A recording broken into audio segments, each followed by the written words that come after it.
So this panel discussion is brought to you thanks to our Veterans Fireteam, and one of those members is going to be moderating the panel. Her name is Kirsten Laha-Walsh. She's a Navy veteran caregiver, currently pursuing her PhD in social work at the University of Alabama. She's also a third-generation Navy vet and a caregiver for her husband, who's a Purple Heart retired Marine. And I have to be self-serving as the executive director of HillVets and also say Kirsten has recently been selected as our inaugural HillVets Wounded Warrior Project Fellow. So she'll be moving into HillVets house in the next couple of weeks. So we're excited that she's continuing her time with our organization, and I will let her take it away from here. Thank you and good afternoon. So first, I would like to thank all of our panelists for joining us today, and as well as the Veterans Fire Team. Thank you guys for helping plan this event with us. So our focus today is 9/11+20, picking up the pieces, exploring veterans' challenges and opportunities following the global war on terrorism, otherwise known as GWOT. So today we have joining us several very, very talented individuals, starting with Mike Frueh, and I'm going to ask them to introduce themselves.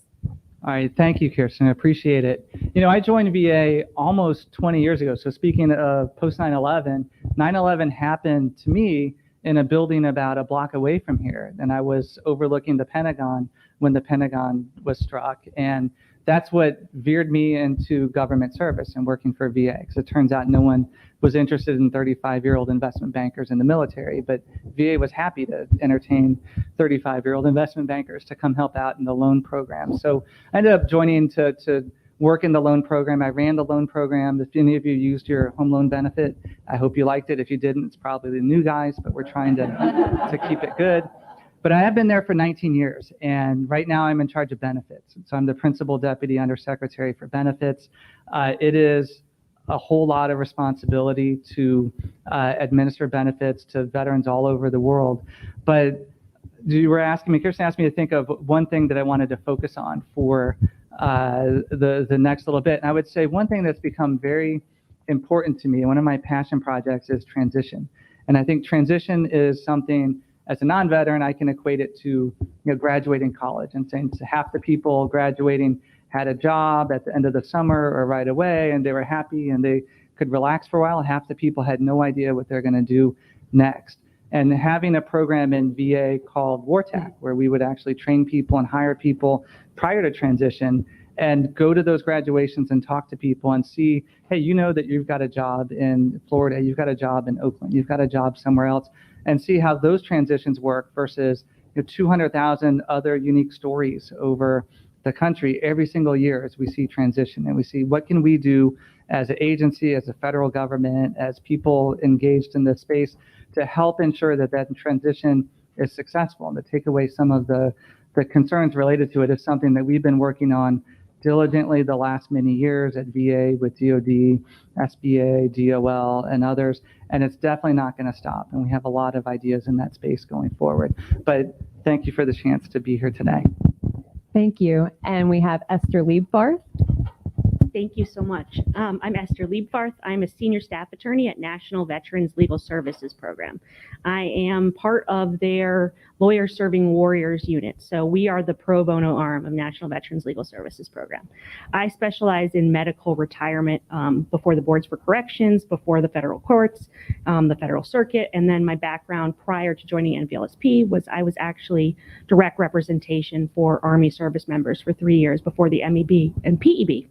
I also am a military spouse. My husband will retire in actually October of 2020, and his retirement ceremony is July of 2022, not 2020. I'm like really getting the dates wrong. But in terms of my principal focus and in terms of NVLSP's principal focus, we're really focused on getting the benefits to veterans and service members that they are entitled.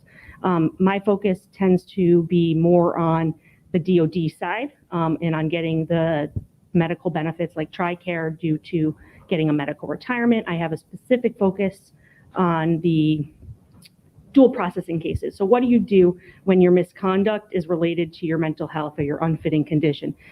How do you separate that person? How do you separate the person with 9 deployments who, gets caught using drugs after 15 years? Do you separate them with an OTH, or do you let them go through the medical retirement process? And so through NVLSP, we work with large law firms and corporations across the country, and we provide free legal services to veterans and active duty service members. We represent hundreds of people a year. We have several class actions going in federal court, and all of our services are free of charge. So we kind of are on the ground level, helping people get the benefits they were originally denied. Thank you. And we have Lee Becker. Yes, hello. Thank you so much for having me here, and it's great to be on this panel. Just be with you all. I'm Lee Becker, and I work at Medallia, so I actually, this is my first industry job. I've been at Medallia for about 2 years, and my job is to support the public sector, space, healthcare, all the regulated industries. We have an amazing team that helps organizations listen to their customers better, listen to their employees better, and to improve the experience. And Medallia is a company that also supports VA with understanding the experience better. So we have a program called Veteran Signals, V Signals, which is something the VA, as you know, through the efforts of improving the veterans experience, has been something that they are taking very seriously and has made tremendous progress, which very proud of. But I mentioned that this is my first industry job. So I was a Navy corpsman, chief hospital corpsman, and I served with the Marines and various other awesome people. And I transitioned. My first transition was coming to the VA. So I came to the VA in 2009 while still as a reservist, and it was probably one of the best decisions I've made to come to work at the Board of Veterans Appeals and had the opportunity to help help our warriors on the battlefield and throughout their time in service, and then being able to do that at the VA and help to continue and help improve their lives, and it has been what an incredible honor to help to be part of that. So it's been really special the past 20 years being involved in various women aware efforts and helping to improve. As we think about we're closing the 20 years of war, we're reaching this other side of war, right? And so how do we help in that space? So for me, I would think when I think of one kind of an angle that is very near and dear to my heart is, we start to reflect, and I've listened to earlier this afternoon, start to reflect on, why I joined the Navy and how myself and many colleagues, all of you have been able to, our service members have been able to serve so admirably. It's because we were given this privilege of serving in a higher purpose. And, that has been, for me, I think one of the biggest gifts has been for me to be able to find the higher purpose in other ways post-service. And when I meet veterans that are struggling, one of the things that when I kind of get to the root cause, it's sometimes they're struggling to find that other higher purpose, because it's hard to match, hard to match the experience that you had in the military, right? That tremendous experience. And so how do we replicate that across? How do we help veterans that may not have had that privilege of finding their next mission?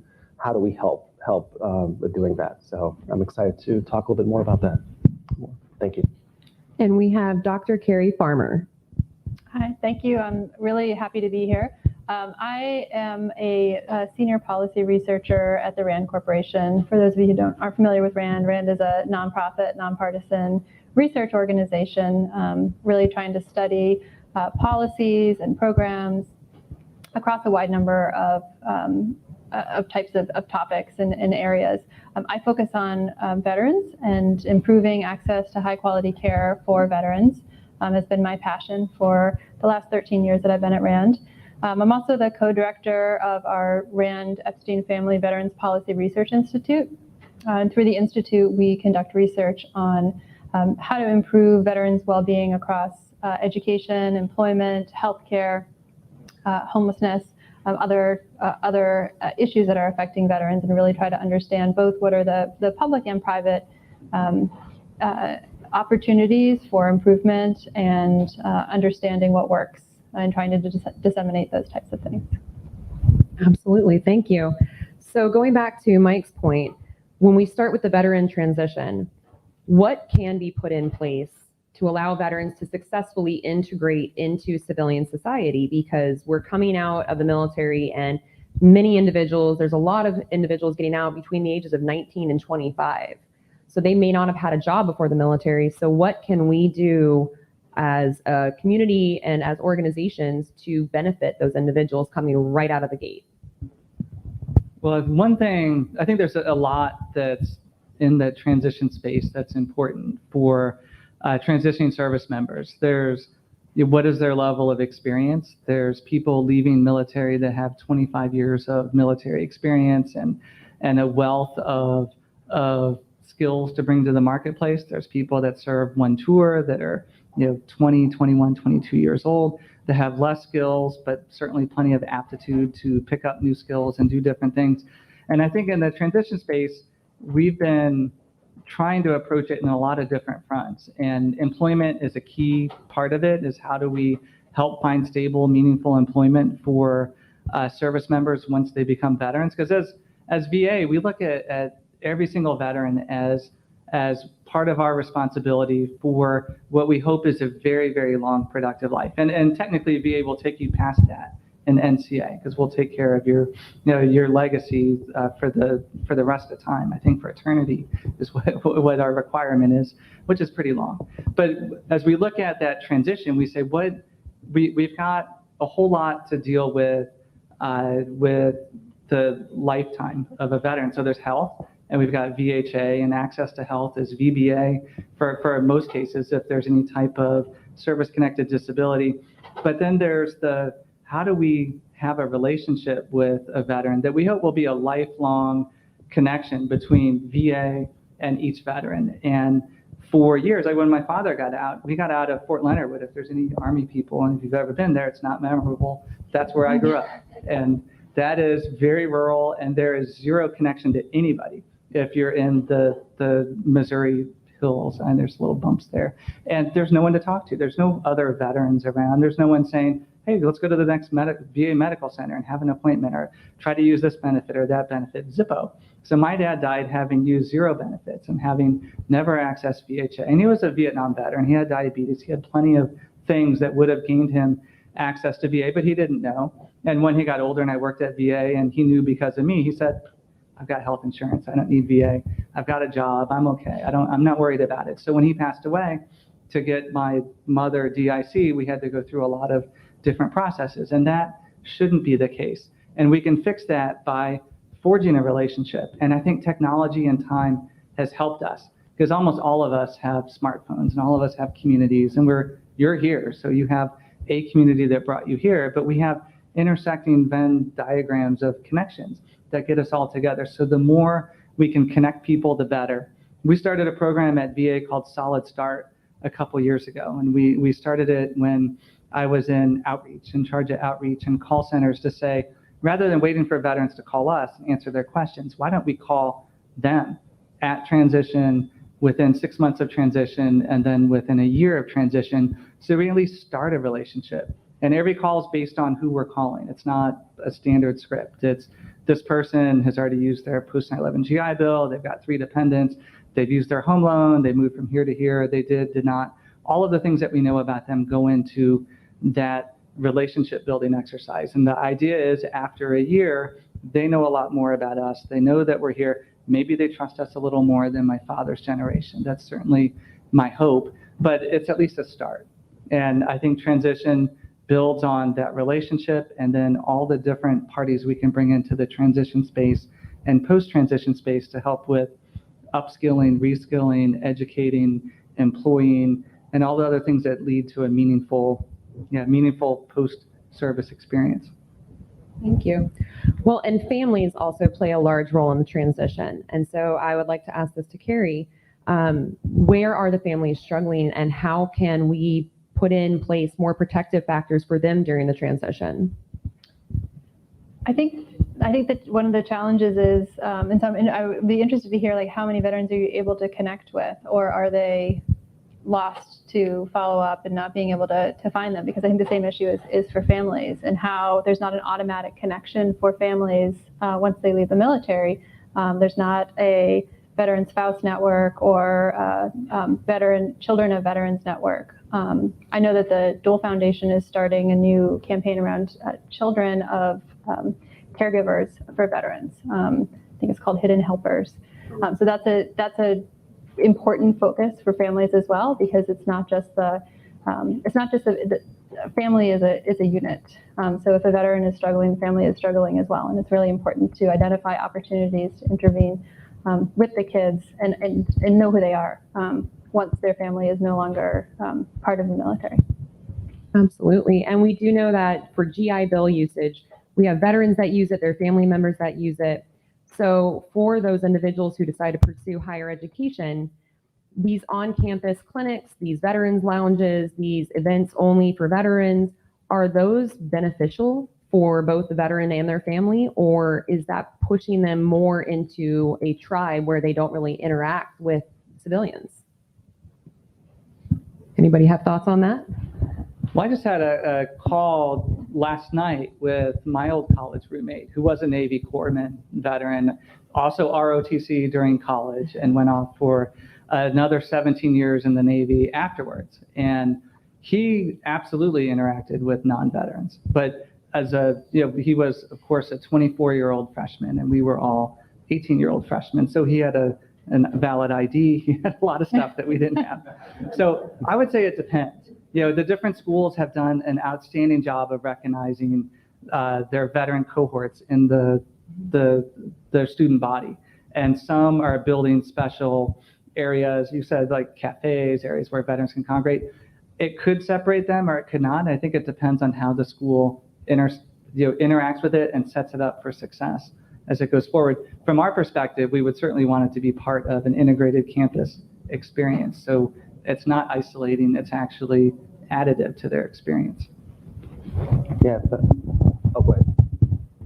I think one thing that is super important, and we see that with all of our pro bono partners who are all civilian, is that these clinics, these opportunities, the military is 1% of the population. The other 99% needs to feel that those people that are serving are part of their community. Mm-hmm. And the number of times that we help a pro bono partner and they are like, I didn't even know someone would want to serve despite an injury, or I didn't even understand that this was a military job. And just opening people's eyes to that, I think, is just as important for the civilian community as it is for the military community. And I think also you can forge nexuses, and I've had people that have helped out the veteran that they've helped for one specific thing throughout their lifetime. And so I think that even if it does isolate them to some extent, or it distinguishes them to some extent, that might be okay, because the reality is they are different. They've served, they're 1% of the population, and we need to recognize that service, and the rest of the civilian population can do that. And they talk about, I think there was a study that was done that most youth, when they ask, do you have something in common with a service member, they say no, right? And so if that creates a problem from a perspective of both who is going to continue to serve, and also from the perspective of isolating service members even further during transition points in parts that are really difficult. So I think that also we need to look at it from the benefit to the civilian side, which is the 99%. I'm going to just add to that to say that can also help to break this broken veteran narrative, to show that veterans are a very diverse community, and it's really a small population of veterans most veterans transition fine and are doing well, and to bring veterans into the civilian community and have that integration helps to change that narrative. Yeah, it's interesting that there's creative ways to create those type of communities, and I think through peer support, and some think of peer support as, okay, you have to be a service member or have to have been a veteran to be a peer, but there's creative ways to do that, and I know like the Marcus Institute of Brain Health in Denver, they think through it from a standpoint of, you have a veteran that's going through TBI care, mild traumatic brain injury care, and what they do is they also pair them up with a hockey player that's going through TBI care, or a football player that's going through TBI care. And that creates this way, an interesting dynamic of this. You have two. Again, it's a peer. They both understand. They both have a perspective. Again, as an athlete of the training that has to become an athlete, right? Some say like Olympians as well. They become an Olympian and then afterwards they're lost, right? Same, it's very similar kind of parallels. So if we could almost kind of create those environments where you have those type of connections to happen, those communities to happen, to forge it, I think could be really, really tremendous. And it could be very helpful as we think. So we have to, dare I say, we need to reimagine, right? Reimagine the traditional boundaries that we kind of think of transition or think of. And I think that's to me the opportunity and what you're hearing. I think that's what's exciting as we think about how we take care of our veterans beyond these 20 years of war. Absolutely. And of course, we've seen a lot of reimagining happen with females who serve. So we've had the Lioness program in the Marines. We've had females serving as Rangers in the Army, and they're continuing to grow. So we're seeing a larger population of female veterans coming out. And so today, approximately 1.7 million or 9% of veterans are all female. So how can females break that stigma that exists about them? Because going out into the veteran world, going into a VFW, especially for a female veteran who never deployed, what is that VFW going to do? Are they going to allow them to have leadership opportunities? Oftentimes the case is no. So what can we do to help break down that stigma? And do female veterans, is their service valid? Yeah, I mean, I think I'm not qualified because I'm not a woman veteran, but maybe let me take a try on this, okay? With all humility. There's because you said 9%, and I think we're going to be looking at 15 to 20% as we're testing this experiment of all volunteer force. We're going to have to bring in more women veterans. I mean, that's just a reality. More service members that we're going to be women veterans. And I mean, the reality is right now, I mean, when I was at VA, we know, the VA knows, and they're doing a lot of work, but the reality is the trust that women veterans have in VA is much lower. So as you think about then their male counterparts, and if you think about all the different institutions, I think that's it. And I love that there's this awareness at VA, understanding that there's that lower trust, right, for good reason.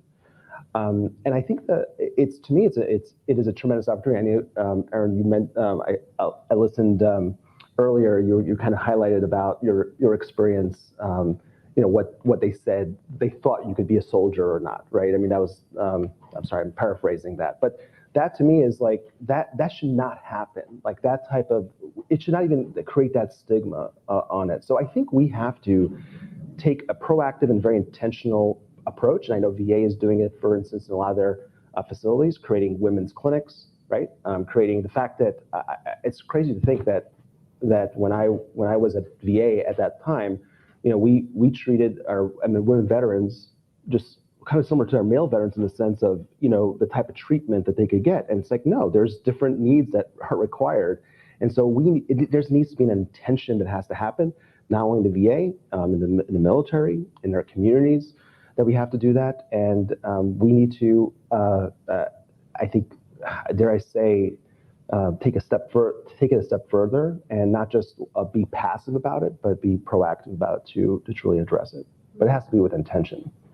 And I'd say it also has to be comprehensive. Like, I think women veteran clinics within a VA health facility are fantastic and needed, but it's also, and I've heard this from my friends and colleagues who are female veterans, just walking through the VA and just where are all of the places that women will go, all of the same places that men will go, but what posters are on the wall and where are people congregating, and is that feel safe for a woman to be a part of, and how can we reorganize and redesign a lot of that aspects of the experience of care so that it's not friendly just to men but also to women.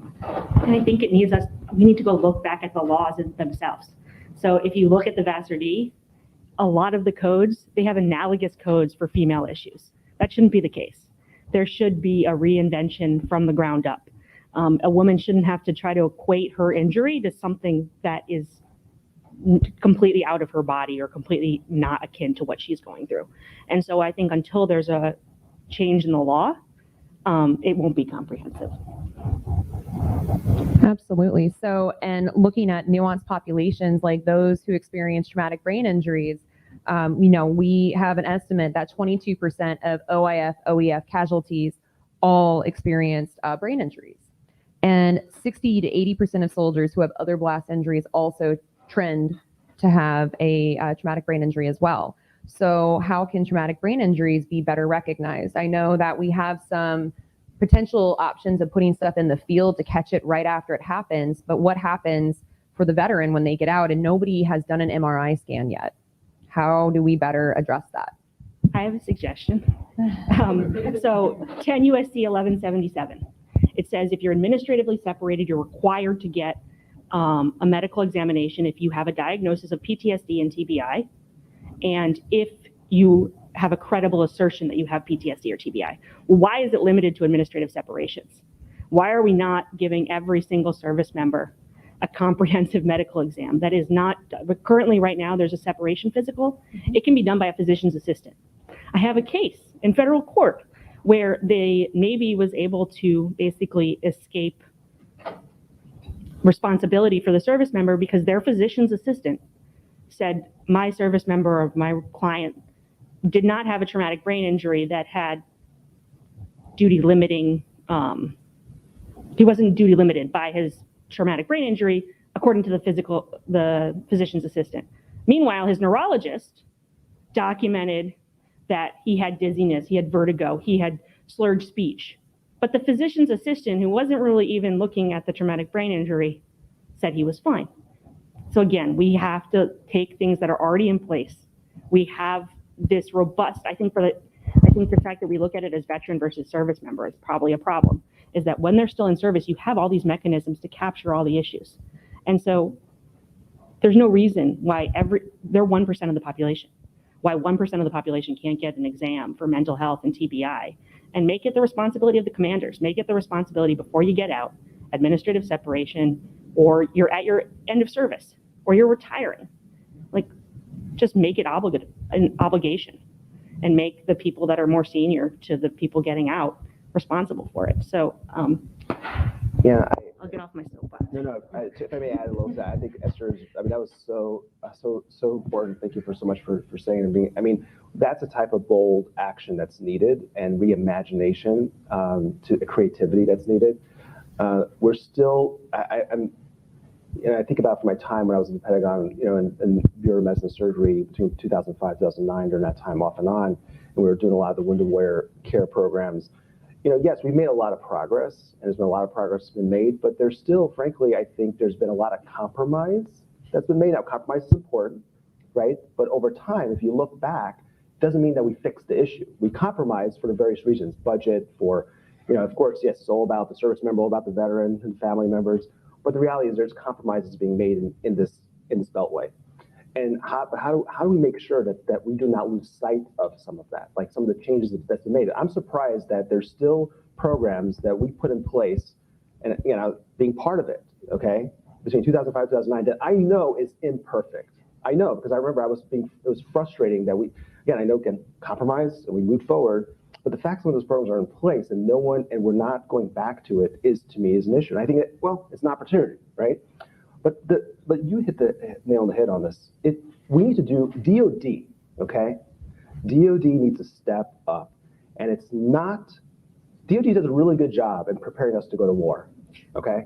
Do a really darn good job. That doesn't stop. That's one key part of the process. When we are getting out, the same way that we were prepared for war, we need to be prepared to go into the private sector, right, into post-transition. And that, to me, is something that, yes, we have skill bridge.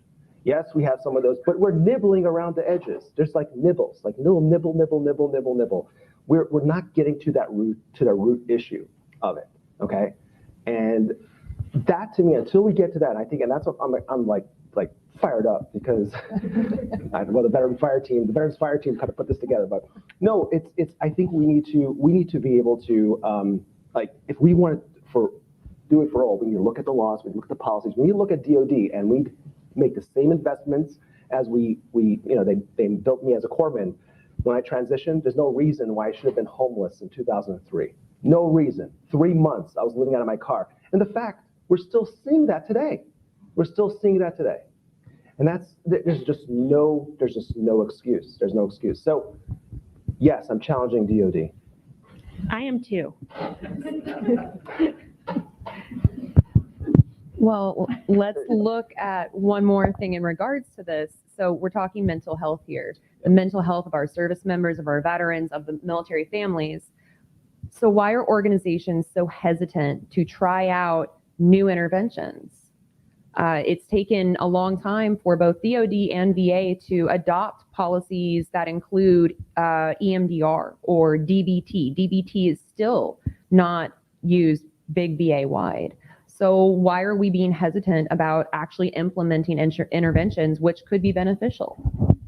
So I can speak to that. So there are a lot of interventions that are effective, for which there is a lot of research demonstrating that they're effective. And so for the treatment of PTSD, there are a number of evidence-based psychotherapies, so that that really should be the first line treatment. So that if you try prolonged exposure or you try EMDR and that doesn't work for you, there's acceptance and commitment therapy. There's a number of different approaches that could work. And so really that should be the first line approach before trying some things for which there are not as good evidence. And at the same time, we should be heavily investing in research to understand what works and what doesn't work, so that those can be incorporated into the menu of options for veterans who are seeking mental health care. And I think you hit the word that I was going to hit on, which is evidence-based. I think that VA as an organization 100% committed to the health and care and benefits delivery to veterans. No question. It's why everyone's there. Lee was there for a long time. He knows what the level of commitment for the employees are. But we still are a public agency, and to expend funds, we have to expend funds in a way that we know will have some type of result. So building evidence to know that a certain outcome is more likely if we operate in a certain way is important. And fortunately, VA has an entire healthcare evidence production group, many of them throughout the organization, that all they do is conduct evaluations and study particular ideas to say, will this be effective? Will this not be effective? If it's effective, how effective? And if it is, then how can we get this out to as many places as we can? We're an enormous organization with 420,000 plus people spread all over the world, mostly stateside. But I think that VA does a fairly good job of conducting research, billions of dollars a year, and implementing the research. It's certainly not as fast as people want. And in the world of TBI and ideas for treatment, on the benefit side, I see a lot of ideas. People come to us all the time and say, hey, we've got horse therapy. We have fly fishing therapy. We have kayak fly fishing horse therapy. We have all sorts of things that on the surface sound great, and I'm sure are very effective for some people, but VA can't produce and deliver all of that for everyone. We need to try to winnow out the parts that we can effectively deliver to the people that need it. And I'd say start with the evidence-based therapy and also do the fly fishing. Like, they can happen together. It can be complementary, not an either or. Yeah, not that VA should pay for it either. I mean, not necessarily without the evidence. So well, there's plenty of people in the space. I think yeah. there's lots of offers. Yeah, I think that's the opportunity. I think how do we do this in parallel? And and there's tremendous, and I know that's one of the big roles that nonprofits play and kind of fit in those pieces. But it's interesting. Like, as I think through, like, what is the threshold for the evidence? When we think about evidence-based, I know there's this, like, for instance, right now there's a law that talks about evidence-based policymaking. So anytime, any agency makes up any type of policy, they have to be evidence-based. But, is there a formula for what that evidence-based means? Like, what's that threshold look like? I mean, I know, and no offense to the PhD world, I mean, they're amazing. But there's, like, I know I have friends, they're PhDs that are, like, they obsess over the continuous, like, it's analysis paralysis. And I almost, like, say to them, like, can we test it out? Can we, like, can we put it out there already and let's be agile about it? It doesn't have to be perfect. Like, it's almost sometimes we have brilliant brains and scientists and researchers that sometimes may, like, look for the perfect. And I think the opportunity, and I think that as an example with COVID, huge example, like how we were able to get the vaccine so quickly out, right? We had to make some decisions. And again, we had a global pandemic, but we essentially said, all right, it's not going to be perfect.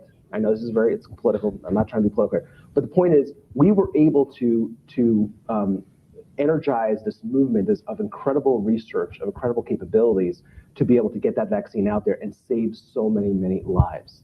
How can we take that type of, model? Again, I don't know what that magic formula was of how it was decided. You know what? Okay, it hasn't gone through the full piece. Yes, we did it. We did all the elements in a very short period of time, but we were able to go out there and actually, how do we how do we innovate and we think about, new policies, new programs, new systems in ways like that, and we can start testing it, get the results, and then make it better. Those are things that I don't know. Do you all think about that? I mean, that's some things that I think about. Like, we always talk about, analysis paralysis. Don't be analysis paralysis, right? Right. But what does that threshold look like? I think there's tremendous opportunity, I think, there to understand that. But it's a struggle if you're a decision maker, and you're trying to make the best decisions possible, right? And you're dealing with taxpayer money, and of course the last thing you want to do is go in front of Congress and say, well, why did you spend on this? And you're like, well, I looked at this amount of evidence, and there's a lot of these very tough calls that have to be made, and as being in the VA, I understand that piece, but I almost wonder we need to de-risk some of this, de-risk as a society, as that you don't have, and this is another thing. I'll stop at one point. You don't have to be innovative in the innovation group. Like, it's almost like, if you're in an innovation group, that's where you do innovation. Let's take some of these concepts of being innovative and think differently in some of the traditional areas that we're having. So, do you ever feel that, right? They say, oh, the only people can innovate. You have to be in a special innovation center. That's where the innovation happens. Like, really? No, the real world. How do we kind of deprecate, and how do we, enable some of those? How do we make that a norm in the day-to-day work that we're doing to solve problems in that kind of model? Absolutely. And I think one of the best ways to do that is through feedback. And so at this point, we would like to open up to questions. Does anybody have a question? Yeah.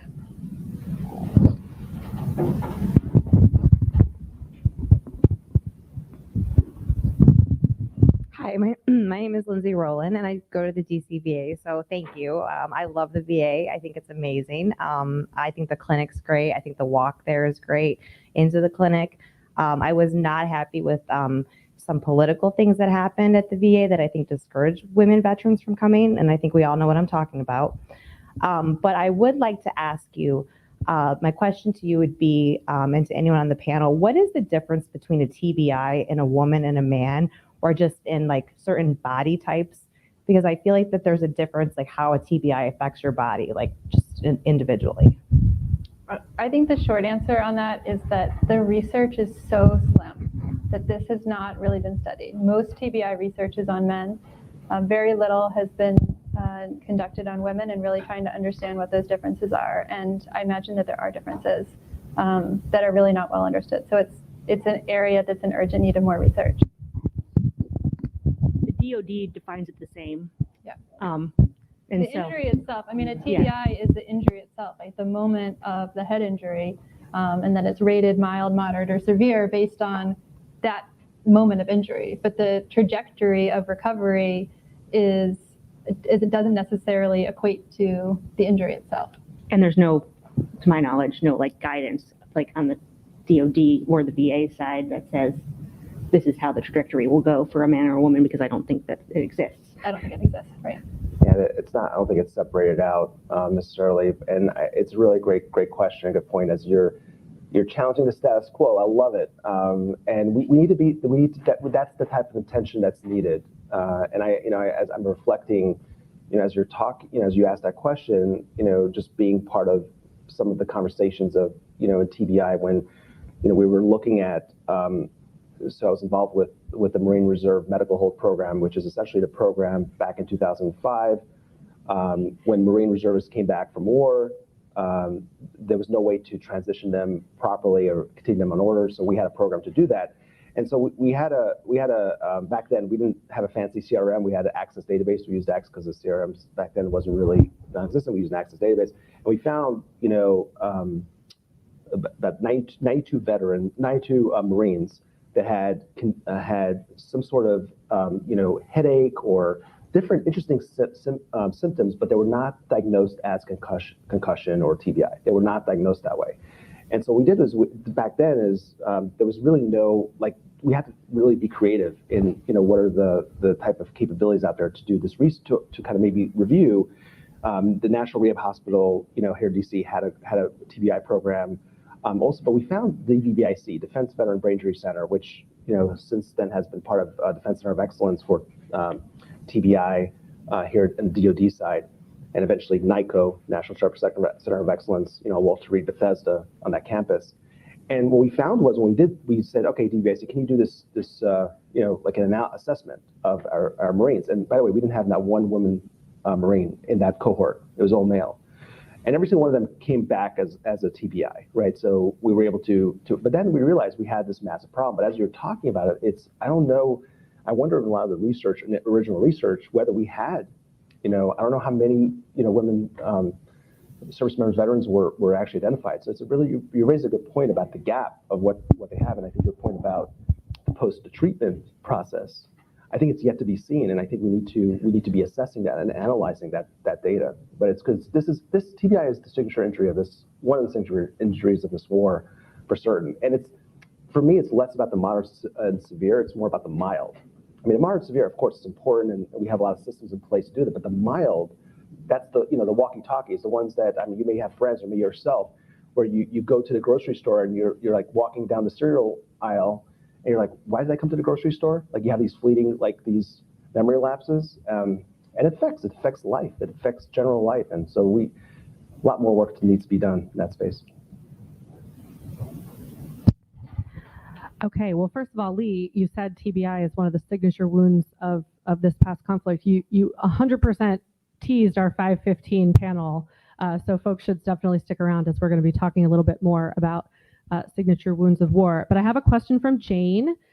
It's directed at Mike, but certainly happy to hear other folks' perspectives as well. How do we get VA to inform those who are not on the internet, live far from VA facilities, and just don't know VA? And she notes that teaching on TV and radio reaches maybe some folks that other methods don't, but interested in creative solutions to that question. Thanks. I was just going to suggest TV and radio because I'm pretty sure I know who Jane is. So tell Jane thank you. I will say thank you, Jane. Clearly we want to meet veterans where they are. And we want to meet service members where they are so they know where to reach us when they become veterans. And part of that start is, I mentioned solid start. We want a continuous, lifelong relationship with veterans. To get that midstream, it's hard. I mentioned my father. Father had zero relationship with VA.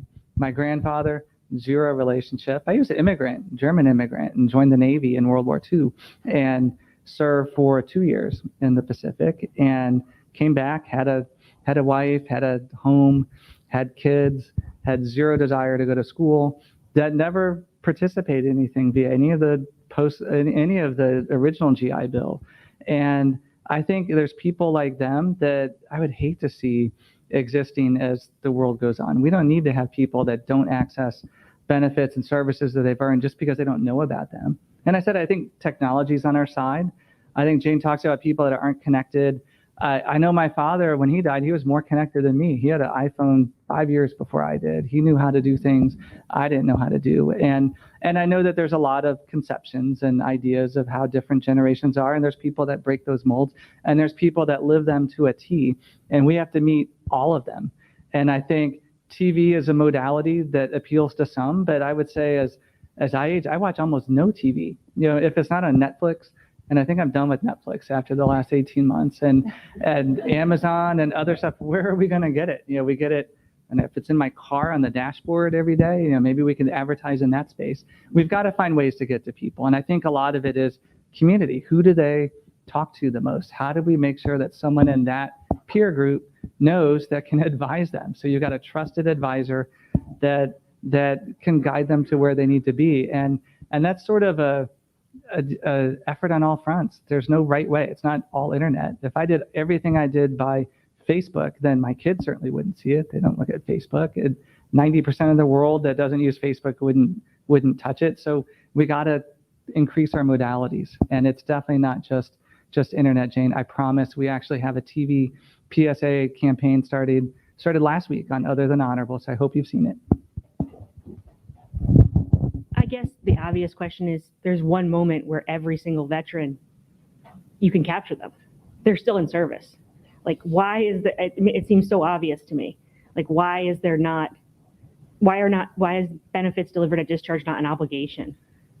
Like, Actually, I just saw the report, the improvements at TAP report to Congress that said that the 1 week required transition assistance program, that we have a day and DOD has several days and DOL has a day, it is absolutely not being filled. And if you look at VA has the most most going to their transition date, 79%, almost 80%.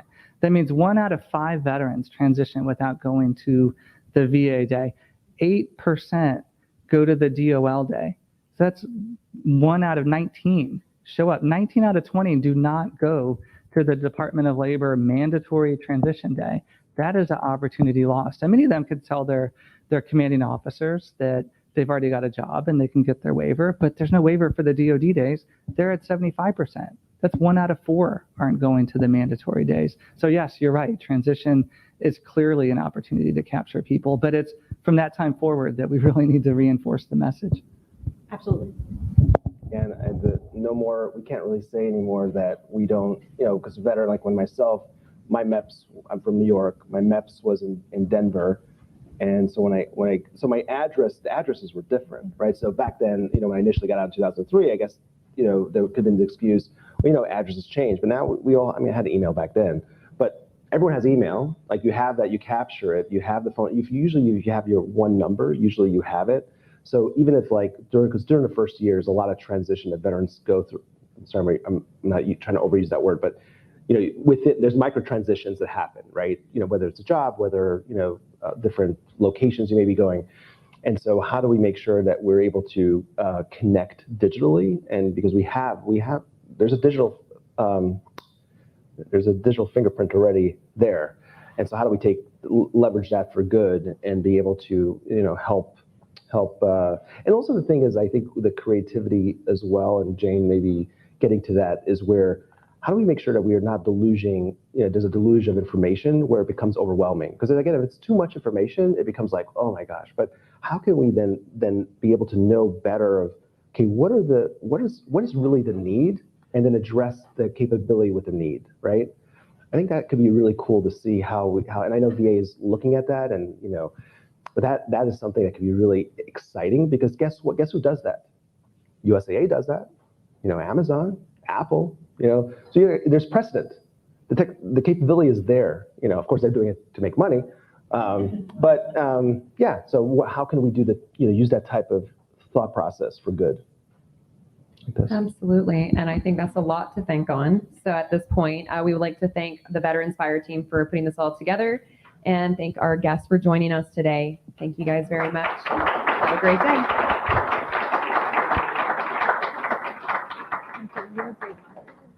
You're a great moderator.